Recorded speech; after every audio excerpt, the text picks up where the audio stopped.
Naventic and Even in Death, mainly because when we look at Even in Death's most recent matches, it was against No Tomorrow, the one that they were able to win 3-1. At the time, you're like, this is the upset, the biggest upset we've had in all of Phase 2 by far, at least for North America specifically. But then we saw No Tomorrow is still continuing to struggle even through week number 3. So how much of that was Even in Death versus the depreciation maybe of the play coming out from No Tomorrow? And then Naventic has had a steady climb, but is it enough to overcome what we assume is a power spike here for Even in Death? Yeah, Naventic almost seems to be picking up some of the drafting styles in the way that we have known Even in Death to play so far. And these two teams do know each other quite well. They do scrim each other. So let's hear what they have to say about this match.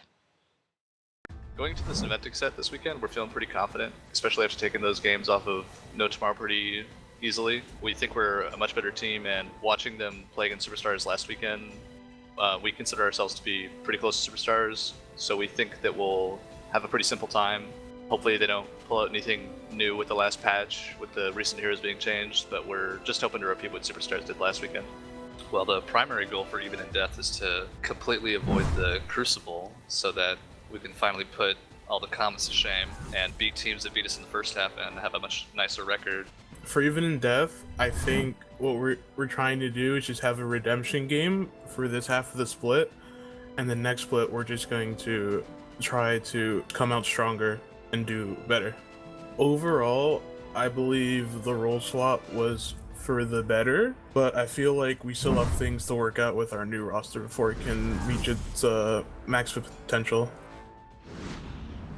The role swap that Tomster is referring to, of course, is his own switching over to support on week 2 of part 1.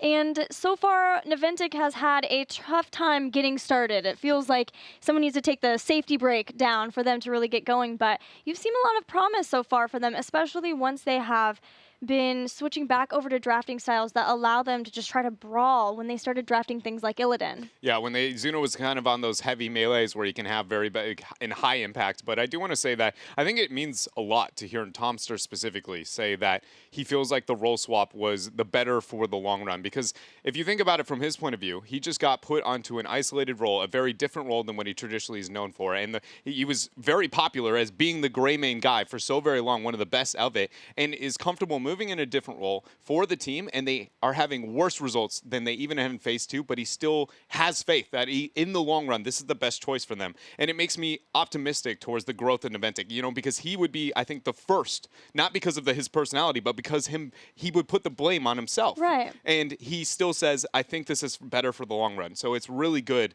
And again, bright future for Naventic that even he can have that strength in his mentality. And he has grown so much within his role just in a few short weeks, starting off with Karzim and then making a lot of plays for his team, being there to save, but also make plays and set up kills as the Uther. So I'm excited to see what he does today. We're getting ready for draft number 1. The battleground that we will start things off with is Dragonshire, chosen by Naventic. It has been a Naventic choice in the past, bringing out things like Medivh in the past with us too, as well as Malthael. Even in Death is no stranger to small maps like Dragonshire, though, so by no means do I feel like they're going to be uncomfortable. It's one of the highest priority maps for them. In general, it's between maps like Sky, Tomb, and Dragonshire. I believe Dragonshire and Tomb are higher than that of Sky Temple, so much so that they don't even always get the option to pick it in some of their matches. So whoever's the better team, pulls ahead here is really, I feel like it's a nice place to be able to start off for game number 1. And conveniently, we already got it rolling. Here we go. Draft number 1. Now, who gets Dahaka? Naventic has prioritized Dahaka quite a lot, although it's starting to fall off for them the further into part 1 we get, whereas Even in Death, it seems to be picking up more and more.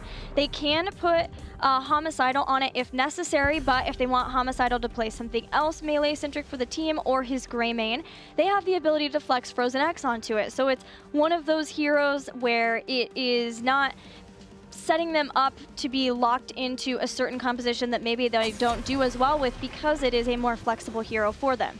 So far the bans have been Tassadar and Genji. Yeah, no wild, hair coming out so far into the draft. Things are very standard. Uther for Even in Death, that is not a surprising pickup to see from them either. Naventic, now again, the Dahaka has got to be a talking point, because it's either they Dahaka, and you immediately go, okay, a little bit more of that old play style for Naventic if they commit to that. But if they do their best to try and avoid it, suddenly we may see that kind of resurgence. Again, high-impact heroes there for Zuna. And, I mean, it's really kind of up to them. The heroes like Illidan maybe aren't as ideal on a map like Dragonshire, but it's not unheard of by any means. Even regions like Korea still very comfortable using that hero here on this small map.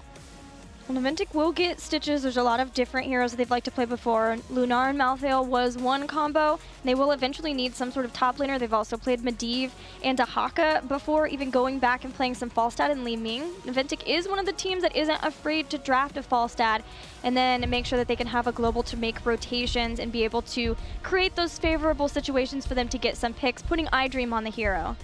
Last pick, is it Malfurion to go with Stitches? It has been a priority for Naventic to pair those two together, but no, they want to have Dahaka as the solo laner. Still going to commit to the Dahaka, so, you know, we'll see what the 1v1 matchup is going to happen to there up on top. One thing I do want to know is that Even in Death is not a stranger to moving into the Falstad direction, even on a map like Dragonshire. Now that we see the Dahaka picked up, does that mean Even in Death feels like they want to be able to match it?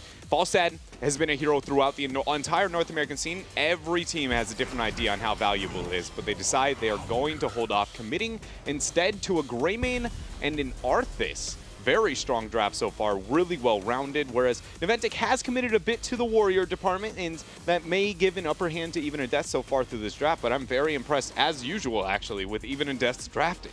Even in Death's drafting has been a constant delight to see them, even when they weren't winning series. Their drafts always were adaptive, reactionary, but still played to the strengths and the way that they wanted to play the game. You can always tell exactly how they plan to play the game, and that the execution, they are working to bring that up to that level, but you can always see the game plan with them. They have been favoring a lot more Arthas, for Battery especially. We may still see, along with that, another support later on after this, but then again, there are a lot of other options they could go. They still likely will need somebody to be up in the top lane too. And Naventic, realizing that, are going to ban Malthael.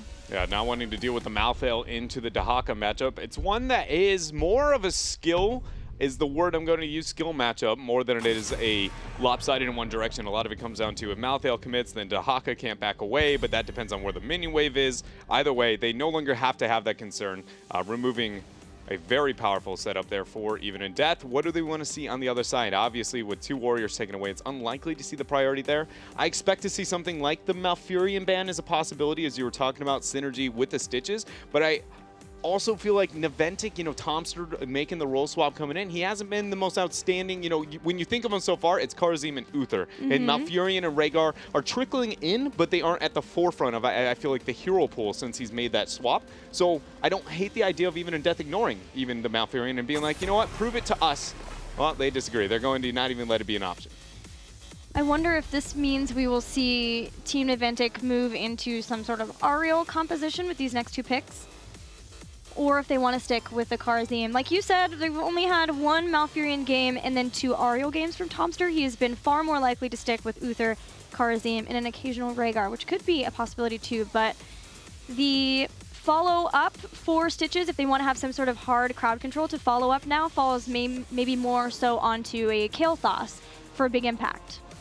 I wouldn't be surprised either if they did try and go into that Ariel direction and just get some pressure onto the front walls. The four-man, they already have a strong representative into the solo. Yes, there is the Arthas to be able to get the match into that 1 versus 1, but Naventic still banned out Malthael, which makes me feel like they have a reason to believe that the Arthas matchup is not going to be the one that they deal with in the top lane, or at least that they felt like it was possible the draft would convert into that direction. I think that's because generally when Even in Death plays, Arthas, Battery is the one playing it. Yeah. They have not really had anybody else playing. Lunara and Falstad are the next two picks, so Team Naventic getting their damage dealers out and getting a second global now to have full control over the global game. So whatever solo is in that top is going to need to be cautious for Even in Death so that they don't fall victim to the ganks of Dahaka and Falstad. It'll be interesting to see as well with Naventic. They have been the most stubborn in the world of Thornwood Vine coming out for the Lunara. Big Impact still plays that almost always. So I'm going to be looking to see if they decide to change that because, again, a lot of the rest of the world is still running the Leaping Strike ever since Splinter Spear increased, because that increases the chances of you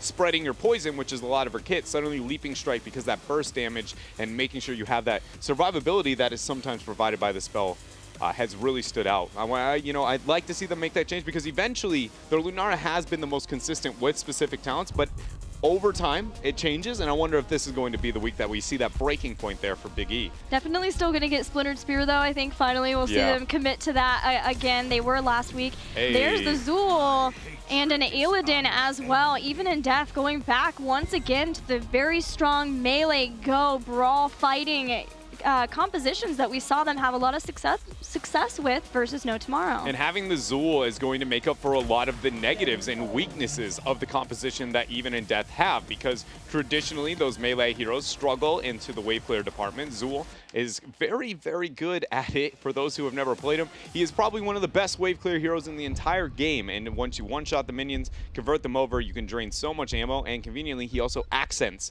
the death ball strategy by having a 2-second point-and-click route. So, I like the pick. It feels very Chinese strategy, to me right now. 5 melees across the board. We have a couple of hybrids here and there. Making up for the lack of wave clear through the Zool was something that China was willing to do for some time here. I really actually am excited for Even in Death's draft. I think it's a hard one to execute. As we always are. It's going to be a hard one to execute, but this is the wildest I feel like they've gotten. There is definitely a game plan behind it, but it's out there. Yeah, Zool will be able to add some follow-through to the roots from Arthas. They have the stuns from Uther too, so they've got lockdown for a long time for anybody that they're able to catch. You put a Cursed Bullet on someone like Stitches, and if he's too far out, it's going to be very difficult for him to be able to get back to his team and then throw out the root. But Team Naventic do have Lunara Ariel. It will be interesting to see which avenue they take for heroic ability. Like you said, they've loved Thornwood Vine, and I see them still sticking to that so that they can apply the poisons along with Stitches if he hits Bile. But you never know. Biggie might be ready to go in and get some kills with Leaping Strike. My biggest thing here for Even in Death is, I feel like they can get a lot to make happen with their comp, but Naventic also has Mighty Gus. So one thing that we're forgetting around that same era where this style of play actually existed was Falstad was a permanent ban across the board. Nobody wanted to be able to deal with that. So suddenly when they're going to look to execute a team fight, like if the Illidan goes in with the Hunt or they try to get the Poison Nova fight and things look decent for Even in Death, you get a Gus, get the reset, and the Ariel with the Lunara in the long run is going to be able to add damage output higher than that of the melee. So there's a lot of execution necessary on Even in Death's side, but if they do it proper, this game could really snowball for them. So this is actually, it's burden of execution Even in Death, but it's, I would say, a coin toss in terms of who's going to get it with the skill level being so close between these teams. Well, let's see how it turns out. We're ready for game number 1 between Even in Death and Naventic. We'll see you on Dragonshire. And here in the blue, we have Naventic, where we're going to have Zuna representing on the Stitches. Tomster is going to be on the Ariel. Big Impact is actually going to be onto the Lunara. B-Kid is on Dahaka, and iDream is on Falstad. And for Even in Death in the red, we'll have Vattery playing Arthas. Greymane played by Lutano this time. Of course, that's because Homicide will be playing his Illidan. How is playing Uther. Frozen X is on Zool, and Illidan played by Homicidal. I feel like we need to define even a role individually for Frozen X. He is the most flex of all flexes to exist in North America. It's double support, we'll put on the melees, once in a while maybe even the backline. This guy plays a little bit of everything. So laning setup here for now. Naventic patiently waiting onto the side.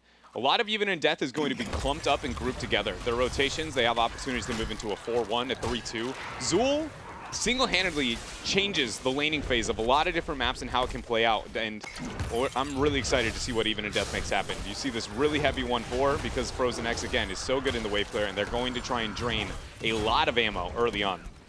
Yeah, you saw Naventic even go straight down to the bottom lane, understanding that how much lockdown exists for Even in Death, how much early damage as well, and they don't want to have to deal with that, so they go for more of an alternative setup. They're going to keep Lunara and Ariel in the bottom. They can rotate Zuna around where necessary to be able to come in and hit hooks.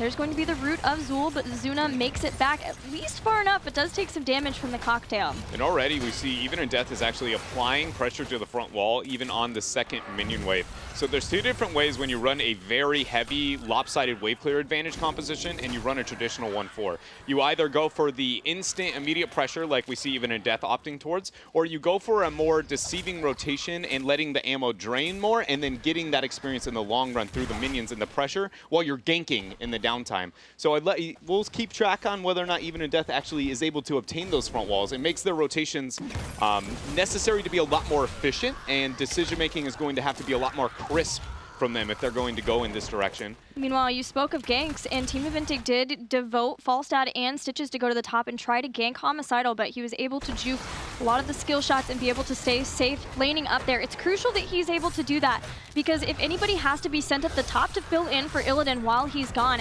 that nullifies a lot of the pressure, the constant pressure that Even in Death can put on to the front walls of mid and bottom thanks to that Zul. So it's really important that they play this out to perfection in the way that they're playing it. Dahaka has come down too. There's the hook on Frozen X. Dahaka's going to come in too. B-Kid is there, but Frozen X is able to stay alive. Nice heals coming out, but B-Kid actually got the drag onto Frozen X. The poison there, Detainment Strike, and last auto does land. 4-man Howling Blast, but hooks up in a couple of seconds. I don't know if Battery's going to be able to make it out. There it is. Conveniently, body blocking from the Giants there. And that is now only one member dead for Even in Death, but first blood over to Naventic. Now we know that Zul yesterday when Equinox was playing him was building into a Cursed Strikes build, and so far we're seeing the same thing, getting Grim Scythe for the cooldown reduction.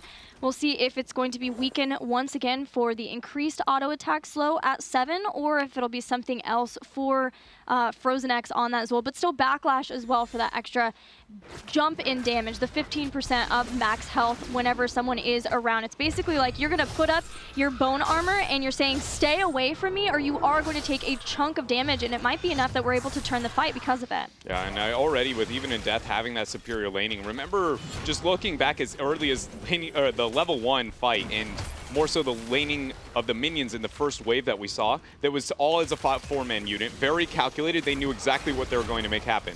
And we often talk about when one death happens on a map like Dragon, where the laning is extensive and long, how hard it is to recover back to your original laning situation. And this is what Even in Death is struggling with right now. Zul is on his own into a 1v1. That is not where you want your Zul traditionally into a composition. So Even in Death has got to find a way to restore the laning situation they had at the beginning of the game, because otherwise they're losing the value out of some of the picks and death ball that they have drafted into. There was that backlash damage from Frozen X, as well as the Bone Prison to get a kill on Falstad, and that might be enough for Even in Death to restore their laning back. They even get a Dragon Knight, and they've put Greymane inside of this now too. So Zul will be free to try to move around and push the waves, counter push them away from the Dragon Knight. Even in Death just hoping to open up as many forts as they can, take out lots of towers, and start to get ahead wherever possible with this DK. Taked up top, and that was Homicidal and Frozen X making things happen. iDream got the flight out, trying to get that counter pressure. Is Lutano cycling around with that Dragon Knight, getting a couple of front walls. So the early game is looking pretty so far for Even in Death. Once this goes down, it's unlikely anything major is going to happen. I expect to see Even in Death prioritize a couple of camps, mainly because, again, they have that wave clear advantage, which buys them a bit of time to be able to get those mercenaries. And when they get that out, maybe catch Naventic a couple of members off, clearing a lane they shouldn't be. Cool change up for the Zul build. Yesterday we saw Weaken, but there's not a whole lot of melee up in the front to try to slow down the attack speed of nothing like an Illidan. In fact, he's on the same team as Illidan. So this time, getting Harvest Vitality for some self-sustainability whenever you hit heroes with Cursed Strikes may be able to help him up in the front, especially since there are so many frontliners who are going to need the assistance of Uther with the Divine Shield to be up in the front. I'm still wondering, though, what heroic ability we'll have. If he's still going to go for Poison Nova, do you think there's any case for Skeletal Mages because they are such a melee-heavy and trying to dive in composition? One of the arguments you can make into Skeletal Mages is the fact that because they do wear any skill shot directly, like that Stitches hook is going to be a factor you may not have to consider as much, like for your initiation or counter initiation. But beyond that, I feel like it's, I don't know, you know, they do have enough damage. The first thing you always think of is, if I don't go Poison Nova, does my team have enough damage? Between an Illidan and a Greymane, it could be very easily argued, yes, you do. There it is. And so they are going to go into the Skeletal Mages, try and catch off maybe the Lunara. I'll say this much, if Oh, nice hook there onto Lutano. If we do see big impacts go into the leaping strike, I feel like that. Oh wow, Zuna, so much pressure. The skeletal mage's curse bullet thrown down. Amazingly well done. He put them down in a line so that you just could not get away from them. Now Battery needs the divine shield though. He's starting to go back. B-Kid looking for a drag. Yeah, and just healing themselves up. Very good initiation there for Even in Death. But I was going to say, if she goes into Thornwood Vine, I love skeletal mages because she doesn't have the opportunity to get the escape. The slow onto the backline, she has to take that fight. Lunara is now suddenly very susceptible. Could force a panicked Aegis or a Gus, which again was talking about how impactful those tools can be against the 5-man death ball. So suddenly, where I was like, you know, I'm skeptical, I'm a lot more sold on that choice for Even in Death. And now Gus are even more important for Team Naventic because they are going to need them, because once Even in Death decides that they're ready for an engagement, if they get Arthas up in the front slowing people down, if they have the skeletal mages in place just like they do, it will be so difficult for Team Naventic to get away from the Illidan and Greymane, even Zul chasing them down. Yeah, and they've again found themselves with that 1-1-3 for Even in Death. Last time they were able to pick up the Dragonite itself, even from Zul sticking up to the mid lane. It did involve a rotation from Greymane, which they have embodied once more, but this time Even in Death unable to get that pick off and maybe get some momentum for them. Naventic has done a great job of keeping this pressure of this Giants. They know that they have a better sieging between the Stitches, Lunara, and Ariel. That's a very good, you know, 3-man unit to put pressure onto the front wall. But it seems like they're over it for now and now going to cycle out to mid.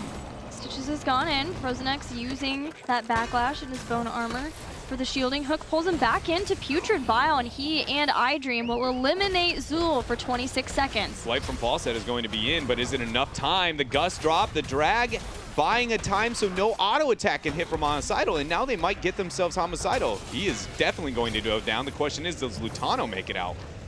Homicidal was hoping that he could pull a lot of the members away, but Lutano will still be able to dodge the hook. Drag? Disengages. Nice. Darkflight went on to Falstad to help him get further in and then run back out, and Lutano survives. Very well done there for Even in Death, cutting their losses, but it's not, you know, cost-free. Dragonite now going over to Naventic, second of the game. 1-1 in total out of those DKs. What do we expect here for Naventic? At least a couple of front walls, maybe focus themselves onto one of the forts. But it's early Dragonite still. 8 minutes into the game, we know that these things really don't hit a major power spike up until the 12, 13, maybe even 14-minute marks. So do Dragonite suddenly get keeps or keep front walls? Stitches is rotating down. We've already got Ariel and Lunara in the bottom to continue the siege that they have had there, while putting the Dragon Knight up in the top. This enables them to get as many walls as they can, but Even in Death are ready for the engage. The hunt has been used. Cursed Bullet to follow. B-Kid has to use his essence, but that is all he has. The root comes down. B-Kid's life is forfeit, and Even in Death can clean up the rest of this Dragon Knight. Not having adaptation for like 16 seconds. Very well done for Even in Death, forcing that issue, you know, whenever those cooldowns are down. And now Naventic unable to make much happen past that double front wall with the Dragonite. Experience though, Gilly, we're at 10 minutes in, and for how much of a wave clear advantage Even in Death had in their draft and the rotational advantage they had for the first couple of minutes, the minute that Naventic got that break through that one pickoff, things really slowed down, and I'm suddenly a lot more sold on Naventic because the later damage of the Lunara and having the Falstad, the disengage from Aegis and Bile, it's a really hard comp to deal with since Even in Death, again, failed to open up the map or get an experience advantage through that Zul. Yeah, Even in Death have a terrifying 5v5 composition to get into straight-up team fightings, but as we know with Dragonshire, it just does not happen that you're able to get a lot of those because they're so skirmish heavy and you find yourself fighting in multiple lanes and multiple avenues. We'll see what Even in Death can do to try to catch back up. For now, both teams are working on mercenary camps to get some presence out on the board for some positioning of their opponents and look to get to 16 as fast as they can, with Naventic taking the lead in that regard. Even in Death, questioning if they want to get a gank up on top. It's very common whenever you see a mercenary onto the map, you can expect one of two things in the competitive world. It's either one, my opponents are going to gank the lane that has the mercenaries in it, expecting somebody to have a poor defense strategy, or number two, they're going to gank the exact opposite lane of that here, which is why we see B-Kid playing so very passive there. Granted, he did get the reveal a couple of seconds earlier. was hoping to see even a death cycle rather than the pressure up through top again, because Dahaka is a bit harder to be able to get some of those kills on. Take those initiations with their 4-man, because that is where you get that clump fight, avoiding those tiny skirmishes we've been referring and alluding to all game. They might be able to catch people, but Naventic, with taking out that fort, were able to get 16 slightly faster, so even in death are just going to move back and try to push back this lane so they can get ready to contest the shrines in 15 seconds and get their own 16.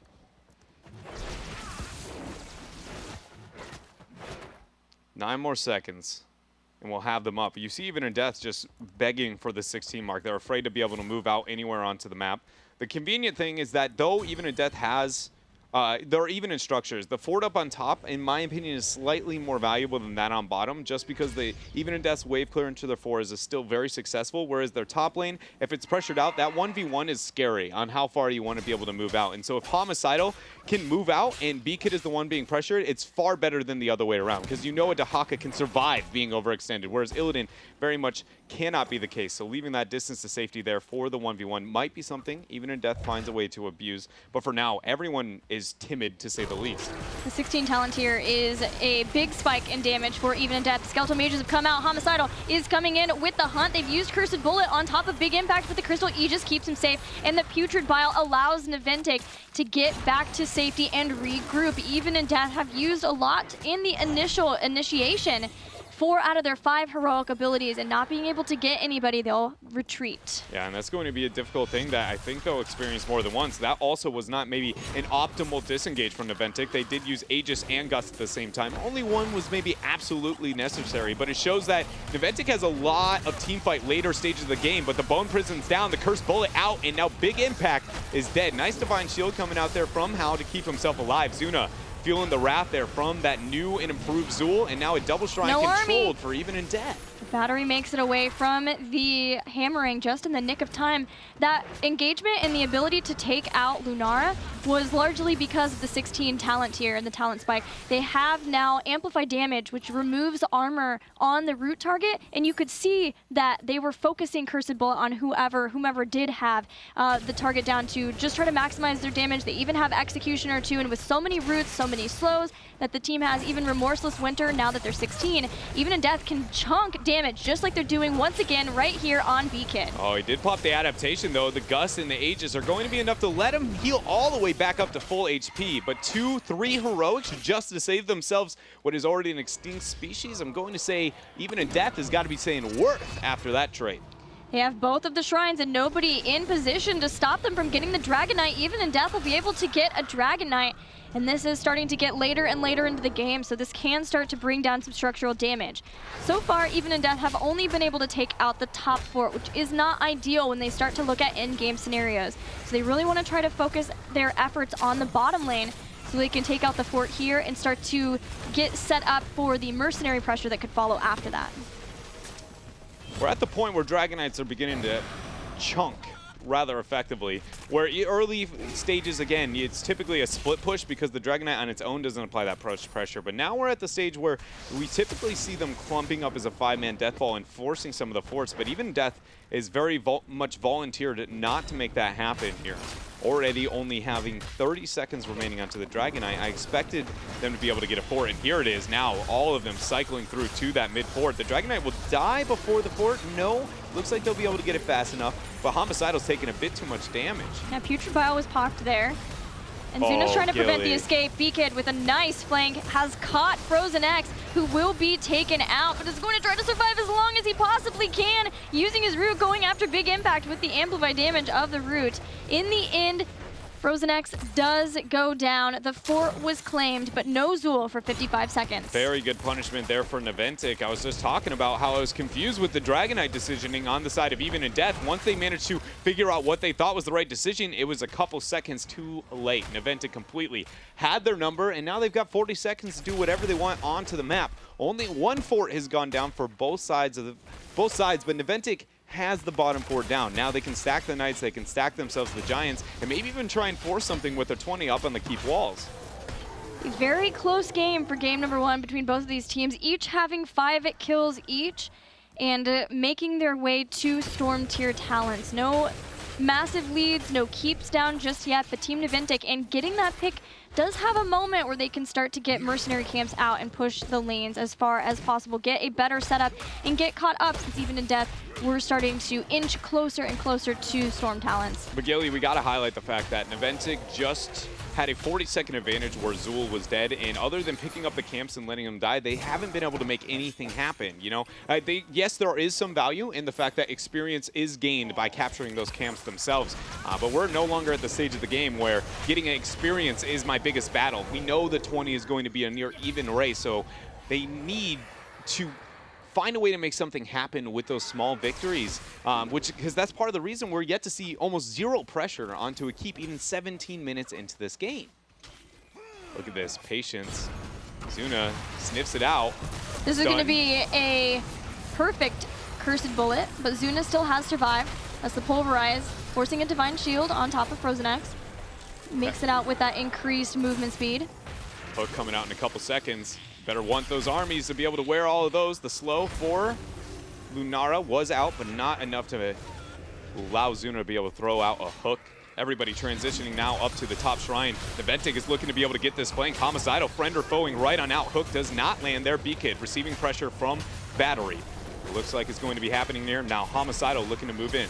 Yeah, that's just the 1v1 though, and there's no Arthas on the front line to try to slow things down, get on the back line at all for the rest of Even in Death, who are falling quite low. How is the first to fall not the worst thing in the road? He can come back. He is going to be able to come back with his redemption. We've got a Gust in 12 seconds, but I don't think that we're going to see Naventic wanting to push away any of the members of Even in Death. They're able to take out Zool, they get a drag, they'll take down Hal once again as he comes back. And good dodge there from Lutano, but you can miss one, you cannot miss the other. Nice Attainment Strike, and Naventic got the pressure onto Lutano, but he's able to keep himself alive. So 2 kills was all that Even in Death, or excuse me, Naventic was able to pick up, and now a Dragonite is soon to follow. 18 minutes in with now 40 seconds down.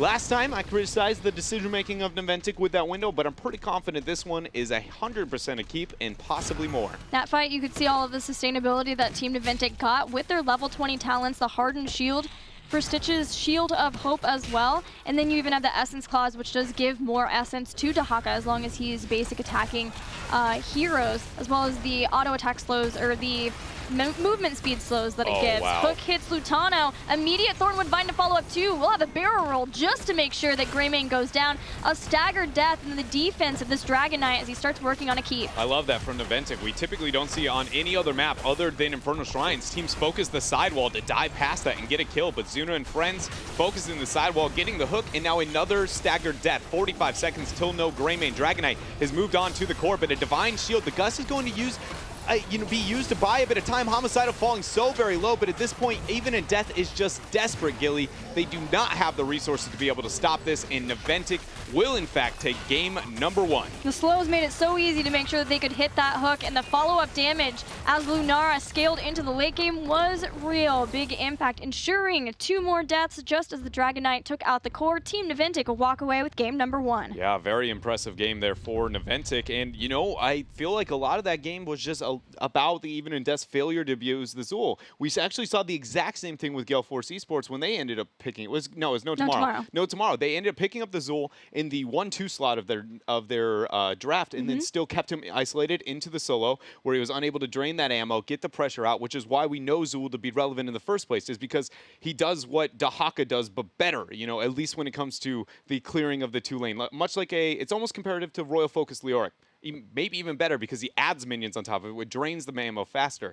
But no team has been able to do that so far when they draft that for themselves so far, at least just North America. Do you think maybe that is a product of teams just starting to bring him back in, and they haven't really had as much time to make sure that they have the finesse with the hero? Or is it a change of, I guess, idea and how that hero should be played for the team? I feel like it's a bit of it just because his rework has incentivizes a bit of that laning dynamic and shifting how it's done, but it still does have a huge benefit for the squad overall, right? So if we see Zool committing to the 1 lane and the 1v1, you feel like it should be a very lopsided laning matchup. That Zool, if he's only stuck in 1 lane, he should be bodying that 1 lane. And I feel like it's a little bit of, yes, he is incentivized to be 1v1ing a bit more than he used to be in the past, but is that trade-off worth what you lost by not having him representative in 2 different lanes? I feel like it's a little bit too far off, or at least we're yet to see the argument as to why he is sitting alone and struggling into his lane matchups. Well, it makes a lot of sense that we would see Zool come out for Even in Death, considering the fact that we know that they do scrim No Tomorrow quite a lot.